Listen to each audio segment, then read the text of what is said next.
আসসালামু আলাইকুম। ক্যাঠা ক্যাঠা দেখতেছেন, আপনারা সবাই কেমন আছেন? আলহামদুলিল্লাহ আমি ভালো আছি। আজকে দেহা বুঝা পারতেছেন আমি এই জায়গায় 6টা ডিম নিচ্ছি। এই ডিম 6টারে কত সুন্দর করে আর ইউনিকভাবে আমি আজকে একটা রেসিপি করুম। কোনো সময় আমি এইরকম করে ডিমের সালুন খাই নাইকা, আজকে পয়লাই রান্তাছি, চিন্তা করলাম আপনাগুলো একটু শেয়ার করি।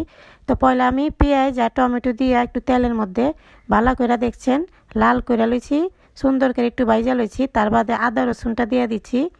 আদা রসুনটা দিয়ে আবার একটু তেলে ভাইজা লইছি, তাইলে কি হইব, গন্ধটা থাকবো না। একটু সুন্দর করে পেঁয়াজটা ভাইজা লইলে সালনটা অনেক মজা লাগে খাইতে, দেখতেও সুন্দর লাগে। তো দিয়ে দিলাম কাঁচামরিচ ফাইরা, আর দিয়ে দিলাম এই জায়গার মধ্যে হলদি মরিচের ফাঁকি, দইনার ফাঁকি, জিরার ফাঁকি, লবণ দিয়া সুন্দর করে আমি এই পেঁয়াজের লগে টমেটোর লগে ভালো করে আমি কষাইলমু। আমি কিন্তু কোনো সময় এরকম করে ডিমের সালুন খাই নাই কে, আজকে পয়লাই রান্তাছি। আর এটা আমি খাইছিলাম আমার এক ভাবির বাড়িত, খায়া তো মনে করেন অনেক মজা পাইছি, এত সুন্দর লাগছে আমি বুঝাই পারি না কে যেটা ডিমের সালুন। আর ডিম মনে করেন সব সময় আমরা বাইজা খাই, সিদ্ধ কইরা দপিজি করি, তার বাদে কোরমা করি, কিন্তু এইরকম কইরা ডিমের সালুনটা আসলে অনেক মজা লাগে। তো আপনারাও খায়া দেখবেন, খায়া তার বাদে আমারে জানাইবেন যে আমি হাঁচা কইলাম না মিছা কইলাম। তো ভালো করে কিন্তু আমি কষায় ফেলাইছি, দেখেন অনেকক্ষণ কষাইছি। আর পেঁয়াজটা আমি বেরেস্তার লাহান একটু লাল করছি দেখা সুন্দর করে মজা গেছে গা।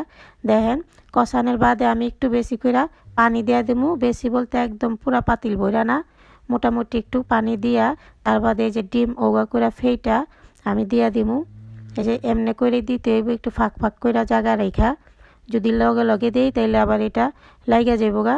তো একটু ফাঁক ফাঁক করে আমি 6টা ডিম দিয়া দিছি, দেখেন দিয়ে আমি 5 মিনিটের লাহান একটু ডাইকা দিমু। এর মধ্যে লাড়াচাড়া করুম না, তাহলে ভেঙ্গে যাবো গা। দেখেন মনে হইতেছে আকাশের মধ্যে প্যারাসুট যাইবে এরকম করে ফুইলা গেছে আবার দুই একটা, সমস্যা নাইকা, এটা কিন্তু লাড়ন যাইব না, আলগা আলগাভাবে একটু ভিতর থেকে একটু লাইরা দিতে হইব খুরচুন দিয়া, কিন্তু বেশি লাড়াচাড়া করন যাব না, একটু জমাট বাঁধতে হইব। আসলে এই সালুনটা দিয়া খায়া অনেকই মজা পাইছি, আমার পোলা পাই নেবি বুঝা পারে নাইকা যেটা ডিমের সালুন। খাওয়া লওয়া শেষ হয়ে গেছে গা, তার বাদে আমি জিগাইছি কী দিয়া খাইছে, পরে কইবার পারে না, বাদে মনে করেন আমি এখনও কই নাইকা, আমি সুন্দর করে মনে করেন এইরকম কইরা এখন চিন্তা করছি সবসময় রাইন্দা খেলামও। আর কোনো মেহমানও যদি আহে আপনারা এইরকম কইরা সামনে দিলে টেরও পাইব না এটা ডিম, আর সুন্দর করে মনে করেন ভাত খাওয়া ফেলাইব।